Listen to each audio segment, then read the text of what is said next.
Greetings and welcome to Infodome. Suicide Squad was one of the most hyped movies in 2016. It's got some big names and even bigger characters. Against all odds, including being ravaged by critics, the film went on to be a huge box office success. So let's take a look behind the curtain at some facts about the production of the film. Number 1.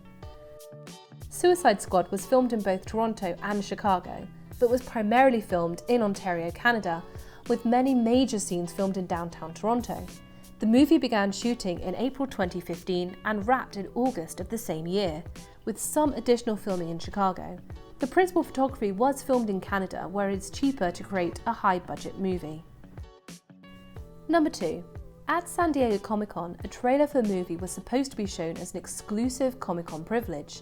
Unfortunately, the trailer was recorded and leaked online. Warner Brothers responded by stating that they would not release an official version.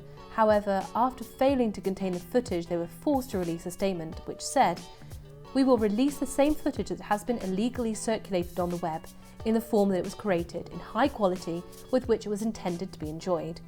We regret this decision, as it is our intention to keep the footage as a unique experience for the Comic-Con crowd, but we cannot continue to allow the film to be represented by the poor quality of the pirated footage stolen from our presentation." Number 3. The helicopter crash scene was the last to be shot, just in case any of the cast members got injured and filming was delayed. Number 4. The majority of the cast and crew got the tattoo SQUAD, S-K-W-A-D, in honour of this film. The tattoos were even applied by some of the cast members, Margot Robbie and Will Smith. Number 5.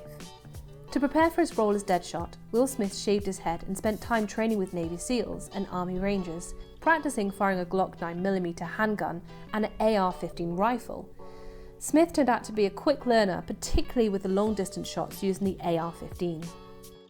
Number 6. The Joker's car, the Jokermobile, is a customised Infiniti G35 Vador.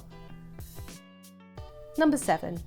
It took the makeup team 5 hours for the prosthetic makeup to be applied to Adewale, with the makeup applied to his head and shoulders, while the rest of the body was in paint. Number 8. Each of the squad wears an item that references their comic book history. So George Harkness has a blue shirt with Captain on it, in a homage to Captain Boomerang's blue uniform. It also has a design of little boomerangs on it. Killer Croc wears clothes made out of crocodile skin. June Moon, aka Enchantress, has a moon-starred headpiece to keep her powers in control. However, in the comics, it was a necklace. Chato Santana has a sweatshirt reading Diablo, his superhero title. Katana's outfit echoes her New 52 uniform, a black suit and her classic suits, which had Japanese rising suns as her signal.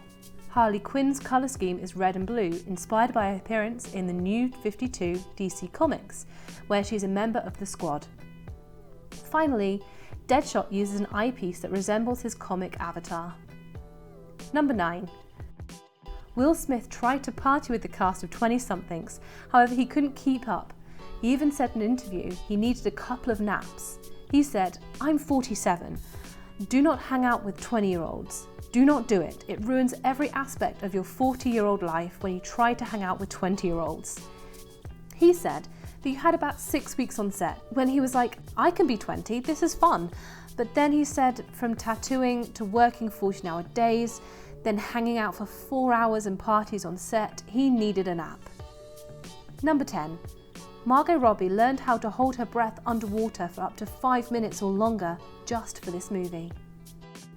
Number 11.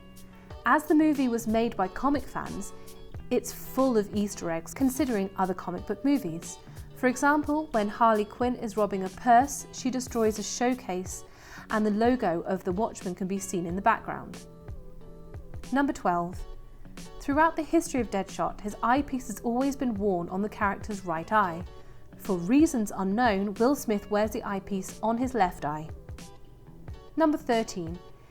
It is a common saying in the film industry that a movie is created 3 different times.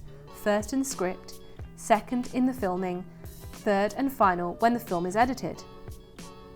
There is no greater example of this than in Suicide Squad. After massive reshoots hoping to add some levity to the film, David Ayer still turned in a version that was fairly close to his dark sensibilities. Warner Brothers, hoping for something a little different and seeing how well the trailers were received by fans, approached Trailer Park, the company behind the trailers, to do its own edit. The result were two wildly different versions of the film. The studio screened them for audiences but still couldn't come to a conclusion on which version was best. So it decided to have its cake and eat it too, and created a third version, combining both cuts. The result is an edit that is clearly Frankenstein together, for better or worse.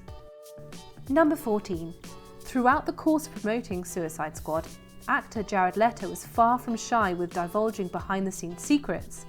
In the trailers, Leto's Joker was featured front and centre. It was assumed that he was in fact the film's main villain. However, when fans watch the finished film, they're a bit stunned to see that the Joker is barely in Suicide Squad. That isn't due to a lack of footage though. According to Leto, there's quite a bit on the cutting room floor. The actor said, "Were there any that didn't get cut? I'm asking you, were there any that didn't get cut? There were so many scenes that got cut from the movie, I couldn't even start." In another interview, Leto even said there's enough cutscenes to make an entire Joker film. We hope you enjoyed this video.